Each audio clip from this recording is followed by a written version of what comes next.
In this lesson, we're going to go over geometry as it relates to the SAT. So let's start with some vocabulary.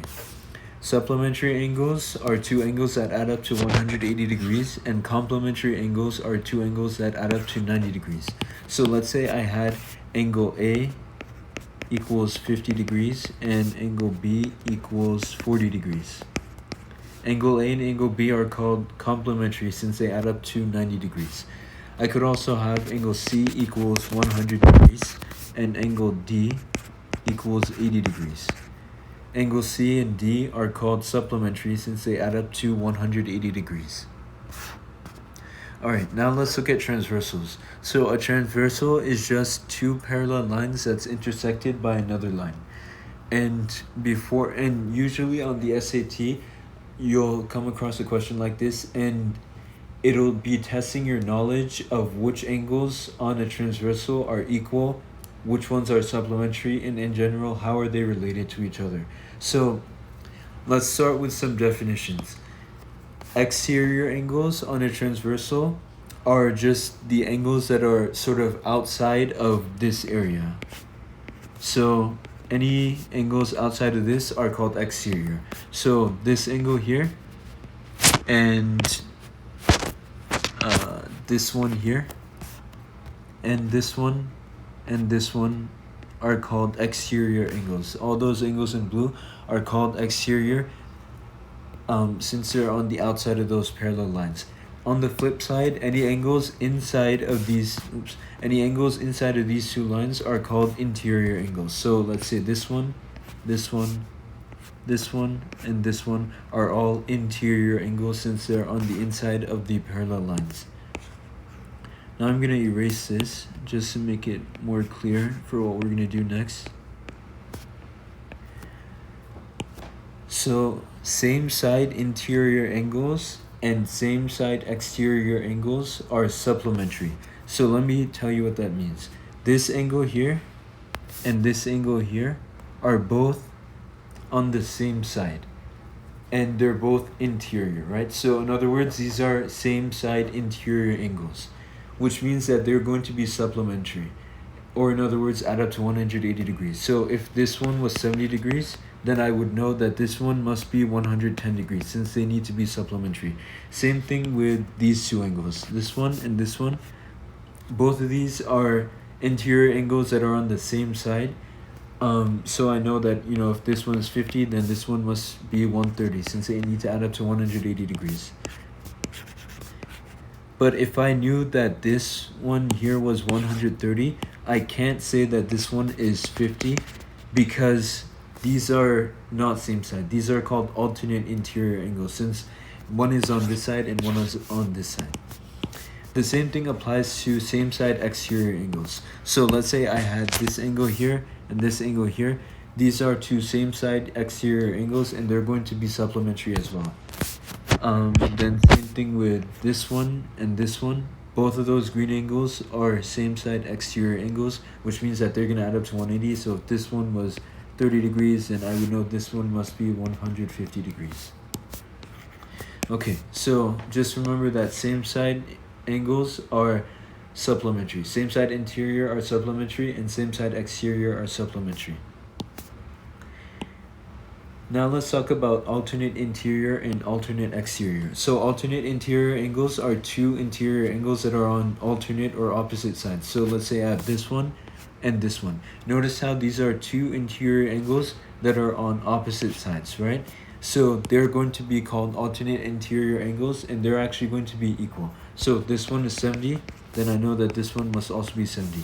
Same thing with this angle and this angle.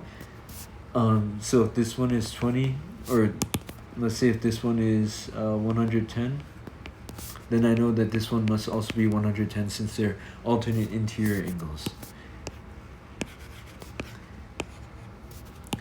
Same thing applies with alternate exterior angles. So this one and this one are called alternate exterior angles, and this one in gold and this one in gold is also alternate exterior angles, and they are going to be equal to each other. One last pair of angles that are equal to each other are corresponding angles. So corresponding angles are a pair of interior and exterior angles that are on the same side. So let's say I have this side and this angle, which is interior, right? And let's say that I have another an exterior angle that's on the same side, like here. Those are going to be called corresponding angles, and they're going to be equal to each other. Other pairs of corresponding angles are, let's say this one, that's an exterior angle, so I'm looking for an interior angle that's on the same side and also pointing in the same direction. So that would be this one. I couldn't say that this purple angle is same side, or I couldn't say that this purple angle is corresponding with this one, because it's not really pointing in the same direction, right? I would say that these two red angles are corresponding angles. I could also say that this green angle and this green angle are corresponding, and this one in gold and this one in gold are also corresponding. And remember, corresponding angles are equal. One more thing I want to point out about intersecting lines is, let's say you have two intersecting lines like this. The opposite angles on these are going to be called vertical angles. So let's say this one.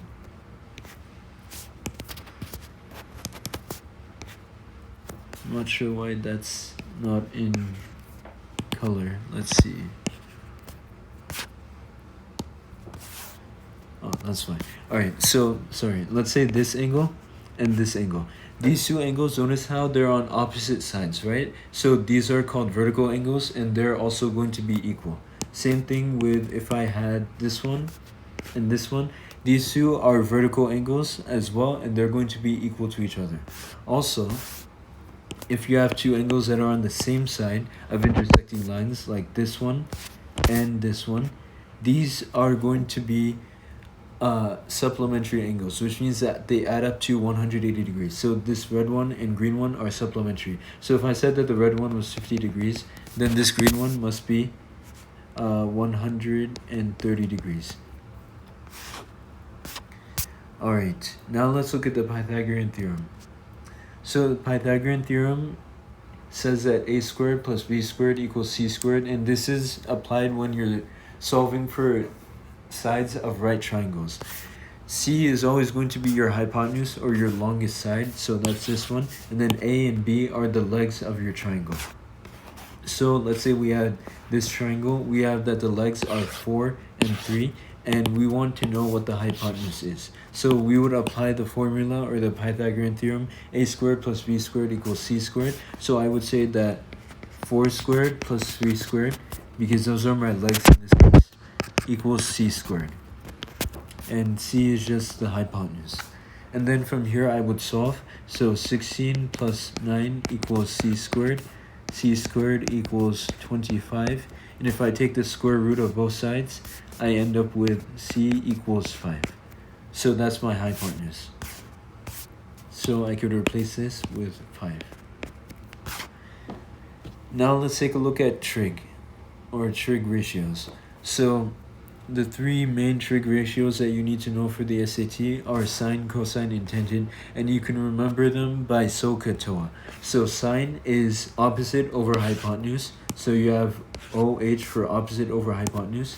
Cosine is adjacent over hypotenuse, so you have AH for adjacent over hypotenuse.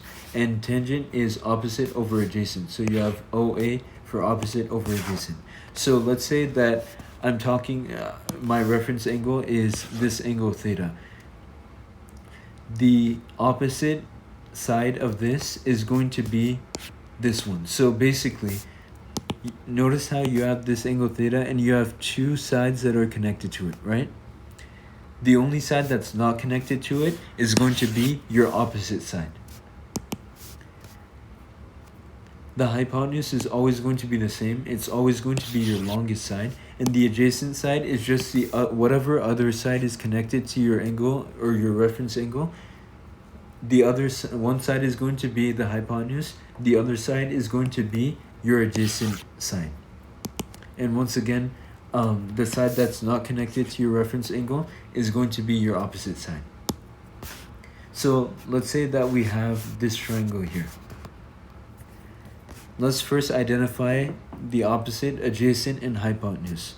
So if we look at this reference angle, the two sides that are connected to this are 4 and 5. So I know that the other side must be my opposite side. So this one, this 3 here, is going to be my opposite side.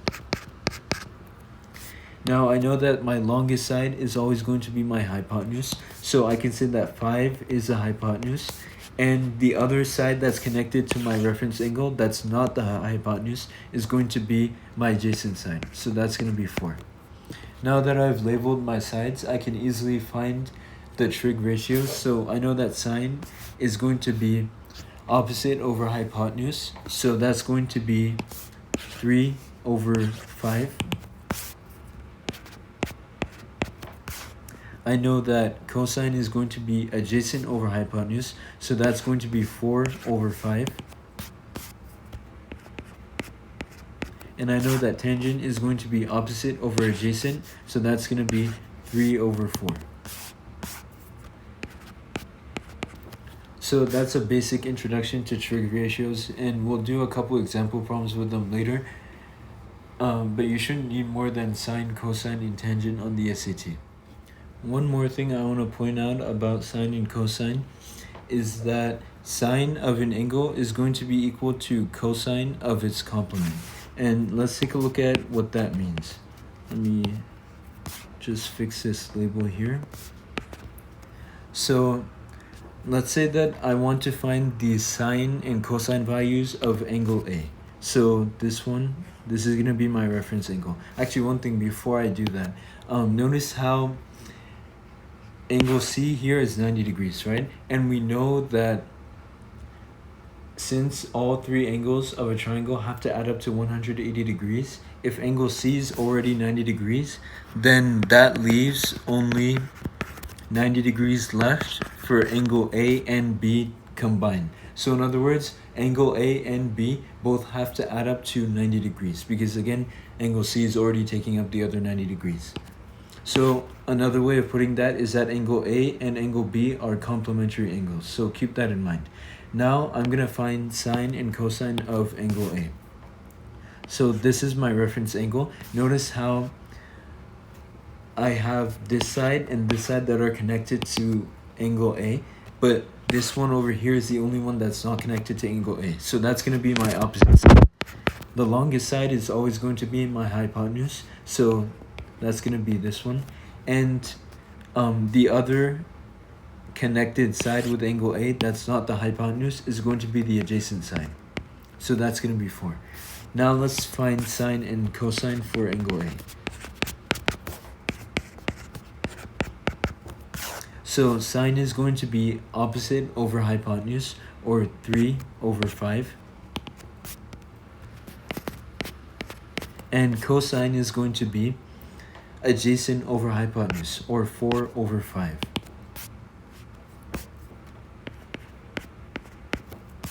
So that's sine and cosine for angle A. Now let's find sine and cosine for angle B. So my reference angle is no longer angle A, so I'm going to erase these because it's going to be different now for angle B. Now I'm using this as my reference angle. So notice how the only side that's not connected to angle B is 4. So that's going to be my opposite side. The hypotenuse is actually going to stay the same since that's always the longest side. And the other connecting side with angle B that's not the hypotenuse is going to be 3. So that's going to be my adjacent side. So sine of angle B is going to be opposite over hypotenuse, which is going to be 4 over 5. So I can write that sine of B is 4 over 5. And cosine of B is going to be cosine of B is going to be adjacent over hypotenuse, or 3 over 5.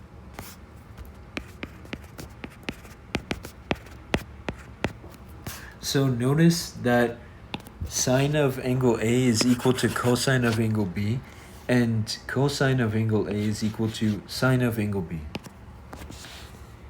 That's one thing to keep in mind, and that's what I meant by sine of an angle is equal to cosine of its complement. And that's one thing to keep in mind on the SAT. because it is something that may come up. So just to put it in, maybe more clearer terms with another example, let's say that I was given that sine of 30 degrees is equal to 1/2. And I wanted to find cosine of 60 degrees, but I don't remember my unit circle. One thing that I can do is notice that 30 and 60 are complementary angles because they add up to 90 degrees, right? So because of that, I know that cosine of 60 degrees must equal sine of 30 degrees. So cosine of 60 degrees is also going to equal 1/2. Or let's say I had cosine of 0 degrees is equal to 1 and I wanted to find sine of 90 degrees. I can notice that 0 and 90 are complementary angles since they add up to 90 degrees. So sine of 90 degrees is also going to be equal to 1. A couple other things to know about triangles. One basic fact is that I mentioned this just now, but the three angles in a triangle always add up to 180 degrees. So let's say that we have this triangle, right? We know that this one is 30, we know that this one is 90, and we want to know what this angle theta here is. So we know that 30 plus 90 plus angle theta must add up to 180 degrees. So 120 plus theta has to equal 180.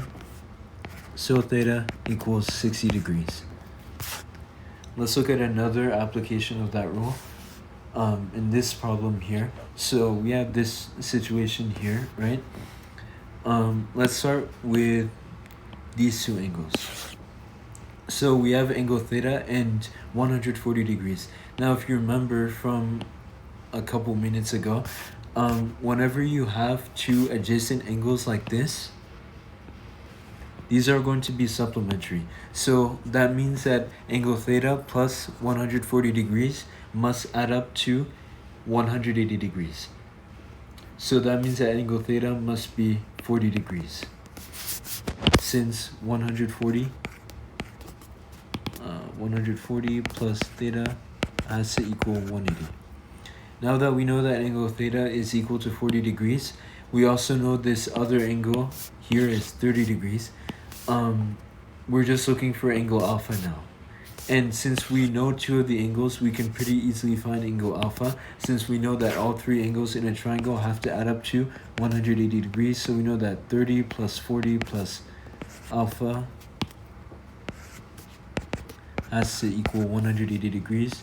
So alpha should equal 110 degrees, because 30 plus 40 is 70. 70 plus 110 is 180 degrees. So that's something to always keep in mind on the SAT, because it'll probably be tested at least once. Alright, one more thing to know, special right triangles. So the two special right triangles that you need to know are the 45-45-90 triangle and the 30-60-90 triangle. So what you need to know about these triangles is that whenever you encounter a triangle, let's start with 45-45-90. Whenever you encounter a triangle with 90 degrees is one of the angles and the other two are 45 degrees each, then these are going to be the ratios of the sides. So the two legs are going to be equal. They're both going to be, let's call them x. And if both of the legs are equal to x, then the hypotenuse is going to be equal to x root 2. So that's 45-45-90. Now let's look at 30-60-90. So 30-60-90 triangle happens when one of your angles is 90, one of your angles is 30, and one of your angles is 60. And when that happens, the ratios of the sides are going to be as follows. The shortest one is going to be x, the other leg, the longer leg, is going to be x root 3, and the hypotenuse, or the longest side, is going to be 2x. So let's look at this example. We're given this triangle and we're told if sine of angle A is equal to 1/2, find side AC and angle C. So we know that sine of angle A is equal to 1/2. Let's look at angle A. Let's identify the sides if angle A is our reference angle. So we know that the only side that's not connected to angle A is going to be 5, so that's the opposite side. The hypotenuse side is this one because it's the longest side, and the other side that's connected to angle A that's not the hypotenuse is the adjacent side. So we know that sine of angle A is equal to 1/2. So in this case, we're not asked to find sine of angle A. Instead, we're given sine of angle A, and we want to find what angle A actually is. So we're working backwards here. Well, we know that sine of angle A should equal opposite over hypotenuse. If you remember, SOHCAHTOA, which is opposite over hypotenuse. So we know that 1/2 should equal opposite over hypotenuse.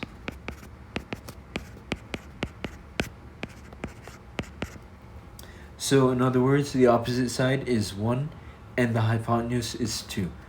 But we already know what the hypotenuse is, right? Or sorry, we already know what the opposite side is, right? I thought that it was 5. Well,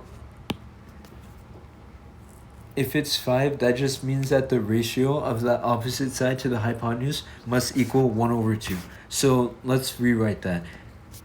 We know that 1/2 should equal opposite over hypotenuse. We know that the opposite side is equal to 5. So if I replace the opposite side with 5, I still don't know what the hypotenuse is, but now I have these two equivalent fractions.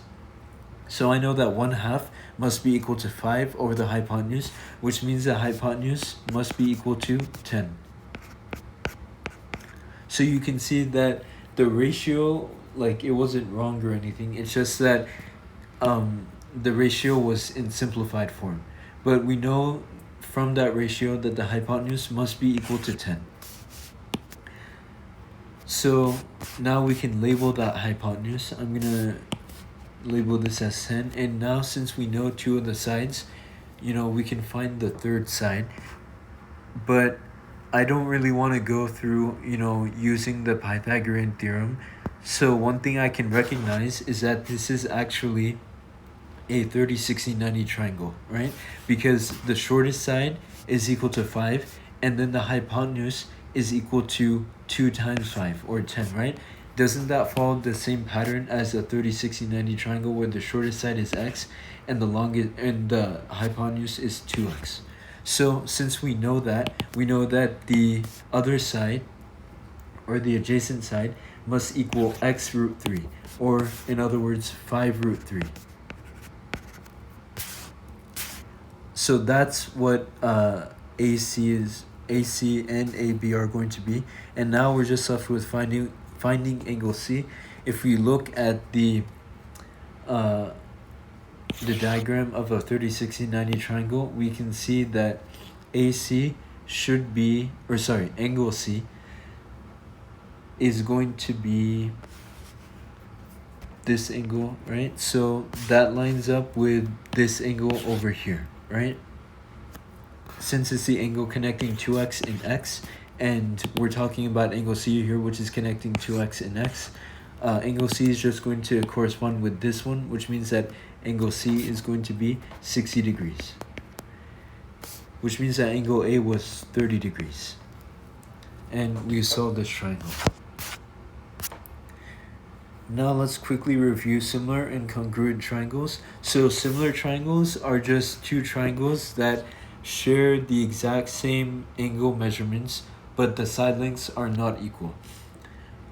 So one thing about similar triangles that's helpful to know is that the ratio of the sides of the triangles are going to be the same. So in other words, there's some sort of common ratio. So if I know that, this side is equal to 3, and I know that these are two similar triangles, and this side is 3 and this one is 6, then that means that the ratio is times 2, right? Because I'm multiplying times 2 to get from the smaller triangle to get to the bigger triangle, which means that all of the other sides should also have the same ratio. So 4 times 2 is 8, and 5 times 2 is 10.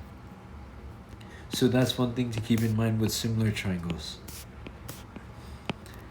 congruent triangles are two triangles that have the exact same angle measurements and they also have the exact same side measurements. So they're basically the same triangle. Alright, now let's take a look at some practice problems. So in this first one, we're told that if side BE is parallel to side CD, find side BE. So, we know that this side here is is parallel to this side here, right? Now that's actually not really going to help us for this first part with part A. It is going to help us with part B, but we'll get to that one later. Let's start with part A, right? We're just told to find BE, and we actually don't need anything fancy for that, for part A, right? All we need to do is recognize that this here is a triangle, right? So that means that, that means that we can just apply the Pythagorean theorem. Actually, before we can apply the Pythagorean theorem, we need to confirm that this is a right triangle, right? And it turns out that that info in part A actually will help us, because if we know that BE is parallel to CD, that means that BE, or this angle here, must be a right angle. Since we know that CD is a right angle, that means that BD must also be a right angle. So it turns out that that info actually did help us, because now that we know that triangle ABE is a right triangle, we can apply the Pythagorean theorem. So we know that 4 squared plus, let's call this B, 4 squared plus B squared equals C squared. Remember that C is going to be the hypotenuse, so that's just going to be 5. So 4 squared plus B squared equals 5 squared. 16 plus B squared equals 5 squared. Equals 25. And B squared is going to equal 4. B equals 2. So, I'll leave that there. So now we know that BE is going to be equal to, I made a slight error in that calculation. If if 16 squared plus B squared is equal to 25. Let's do that one more time. Let me erase this.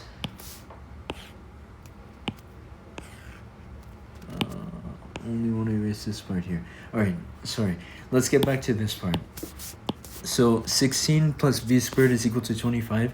Now we need to subtract 16 from both sides, and we get B squared is equal to 9. So then B should be equal to 3, not 2, sorry. So now that we know that side BE is equal to 3, we can go on to the next part. So part B says, if side CD is equal to 6, find side AC.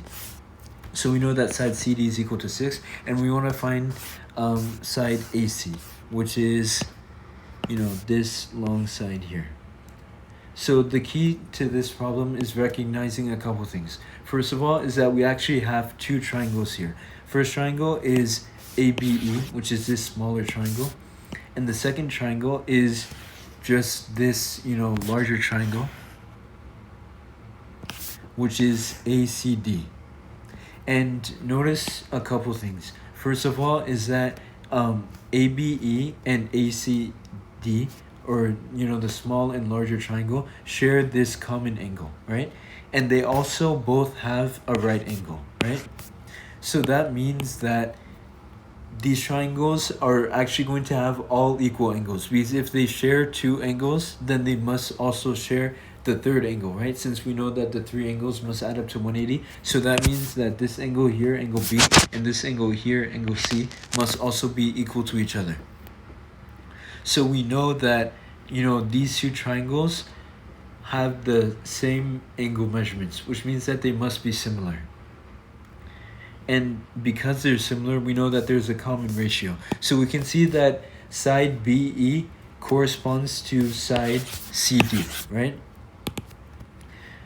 Which means that, we can find the common ratio from here. So BE times 2 is equal to CD, which means that the common ratio is times 2.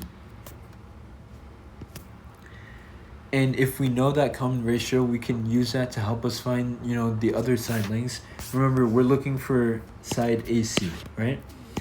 In other words, we're looking for this longer side over here. So we know that side AB is equal to 5, right?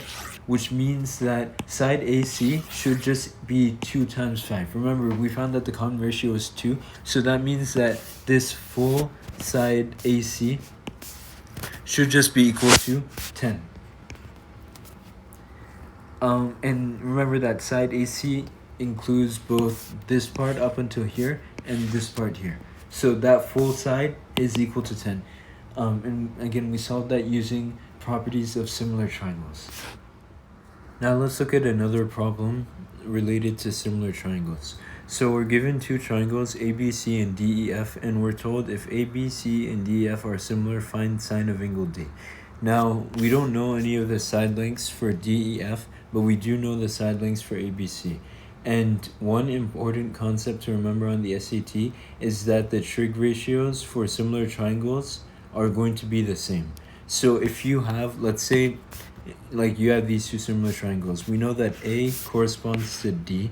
So that means that the trig ratios for A are going to be the same as the trig ratios for D. So sine of A is equal to sine of D.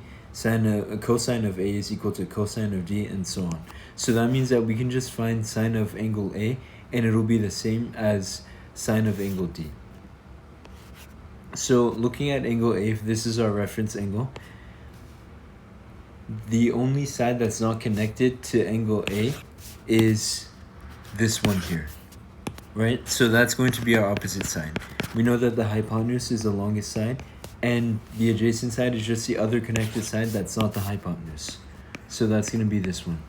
So we know that sine of angle A is going to be opposite over hypotenuse, which is 3 over 5, which means that sine of angle D is also 3 over 5. And the reason why this works is, let's say that, the ratio between this triangle and this one is times 3. So I multiply each side length by 3 to get the values on this triangle. So then this one would be 15, this would be 12 if I multiply 4 times 3, and then this side would be 9 if I multiply 3 times 3. Now let's say that I wanted to find the sine of D from here without using the method that we just did. We can erase this. We're going to look at D as our reference angle. Again, this is going to be opposite. This is hypotenuse, and this is adjacent. So sine of D is equal to opposite over hypotenuse, which is 9 over 15. And we can see that 9 over 15, if you simplify that, if you divide both the numerator and denominator by 3, it equals 3 over 5, which is the exact same thing as sine of angle A, right? So we can see that the reason why that trick works, where the trig ratios of similar triangles are going to be the same, is because the triangles are already proportional to each other. So the trig ratios are also going to be equal. So keep that in mind on the SAT.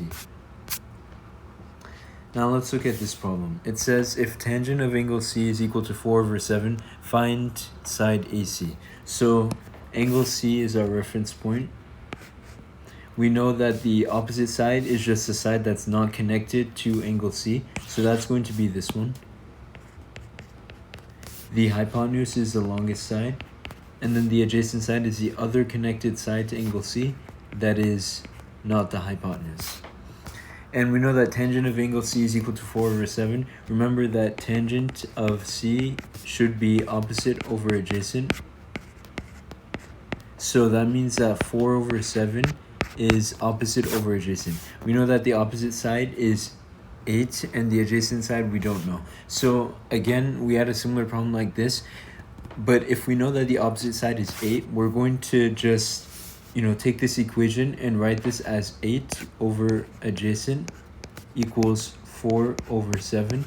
And again, the trig ratio, like tangent of C, doesn't necessarily have to be exactly equal to the values of the side lengths. It just needs to have the same ratio. So although 4 is not the actual side length of the opposite side, it is the ratio. 4 over 7 is the ratio of the opposite to adjacent side. So I can use this to solve for the adjacent side. I know that from 8 to 4, I'm dividing by 2. So then from adjacent to 7, I should also be dividing by 2, which means that my adjacent side should be 14. So 8 over 14 equals 4 over 7. So that means that this adjacent side AC here is going to be 14. And that's how we would solve that problem. Now let's look at this problem. We're asked to find EF. So all we need to do here is use a Pythagorean theorem. We have one leg here, and let's call the other leg B. This is a hypotenuse C. So we know that 24 squared plus B squared equals 25 squared. B squared equals 25 squared minus 24 squared. And then B equals the square root of 25 squared minus 24 squared. And if you pull out a calculator for that,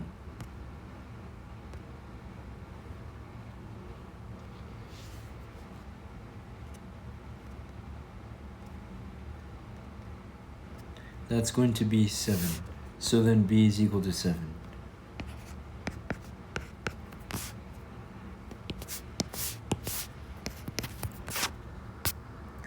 Okay, now let's look at a couple other types of triangles or figures that you might come across on the SAT. One of them is this, this general shape. So one thing that you should notice is that this is kind of similar to a transversal, which means that you can apply the same properties of a transversal to this figure here. So you can see that you have two parallel lines and they're sort of intersected by these two lines, right? So you can see that although you don't have any exterior angles because the triangles aren't really extending past the parallel lines, so there are no exterior angles, but you can still apply the rules for interior angles. So this angle here and this one here are alternate interior angles, same with this one and this one. So those are pairs of alternate interior angles, which means that they're going to be equal. You can also see that this angle here and this angle here are going to be vertical angles, which means that they're equal. And this angle and this angle are also vertical angles, which means that they're equal. Another type of triangle is this, and one property that you can apply for this is that these two angles here are going to be equal, and these two angles over here are also going to be equal. So these two triangles are going to be similar. So one of the triangles is this one here, this top triangle. The other triangle is this entire thing. So you actually have two triangles contained with this, and they're going to be similar. So, you can use those tricks to find the side lengths. Okay, now let's take a look at some problems. So we have this triangle, this sort of weird type of triangle with the lines extending, and we want to find angles A, B, and C. So let's start with angle A. This one is not too bad. Just notice that, angle A is part of this triangle, and remember that all three angles in a triangle have to add up to 180, so that means that 75 degrees plus 60 degrees plus angle A should equal 180. And 75 plus 60 is going to be 135 plus A equals 180. So angle A is equal to 45 degrees. Alright, now let's look at angle B. Notice that angle B and 60 degrees are actually vertical angles, which means that angle B must be 60 degrees as well, since vertical angles are equal. And then for angle C, we can't directly solve for this, but notice that 75 degrees is a vertical angle with this one. So that means that this one is also 75 degrees. And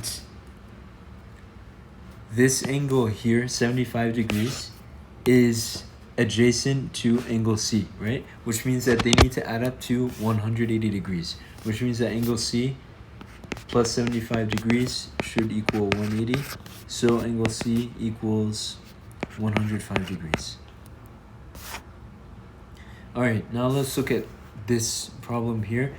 Again, this is just like the last diagram that we saw on this page. Just remember that you can use the rules of alternate interior and alternate exterior angles. So that means that 73 degrees is alternate interior angle with A. So that means that they're going to be equal, and A is 73 degrees. And then angle A is actually adjacent to angle C, which means that they need to add up to 180 degrees. So C plus 73 degrees equals 180, and C equals 107 degrees. And finally, for angle B, we can see that it's part of this triangle with 73, 45, and B. So all three of them should add up to 180 degrees. So 45 plus 73 plus B equals 180. And let's see, 45 plus 73 is going to be 118 plus B equals 180. So B equals 62 degrees. Okay, let's look at a couple more problems. So we have this triangle here, and remember that I said that when you have a figure like this angle is equal to this one, and this angle is equal to this one. So you basically have two similar triangles. You have this smaller triangle and this larger triangle, which is sort of the entire thing. So we're looking for side AB. So what we can do is we can see that, and let me actually outline the smaller triangle. We can see that this side on the smaller triangle corresponds with this one on the larger triangle. And it looks like we're multiplying by some number to get from 14 to 21. So let's look at what that ratio is. From 14 to 21, what are we multiplying by? 14 times some number, let's call it x, equals 21. So x equals 21 over 14, which is 3 over 2. So we're multiplying 14 by 3 over 2 to get to 21, which means that that is going to be our common ratio. So what we can do now is, if we're looking for this side, we have two sides, right? On the smaller triangle, we know that this is 10, which means that for the larger triangle, remember that the larger triangle is going to be this entire side. The larger triangle should be 10 times 3 over 2. So 10 times 3 over 2, which is 30 over 2, which is 15. So then this entire side here should be 15, which means that just AB should be 5, because this part is 10, this part should be 5 if the entire thing is 15. Alright, let's look at one last problem. We have, if ABD and BCD are similar, find side AD. So what we're going to do here is, again, we're told that, ABD, which is this triangle here, and BCD, which is this one here, we're told that these two triangles are similar. So what I'm going to do is, just to make it easier to see and easier to visualize, I'm going to draw ABD separately. So this here is ABD.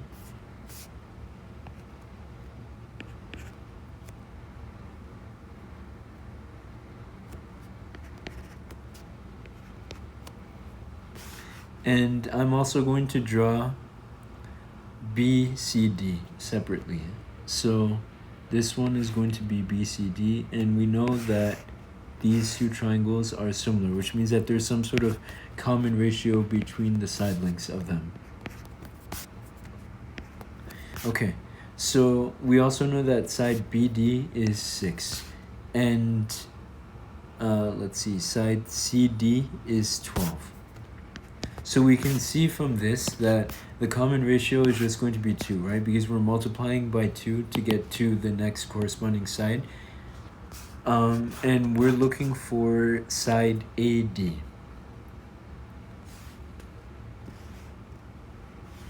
So let's see, how can we find side AD? Oh, I need to label this one too. So side BD, remember, is 6, right? So if we know that the common ratio is that we're multiplying by 2 to get from this value to this value, then we should be multiplying by 2 to get from AD to BD. So then AD should just be 3. And that's how we would solve that problem.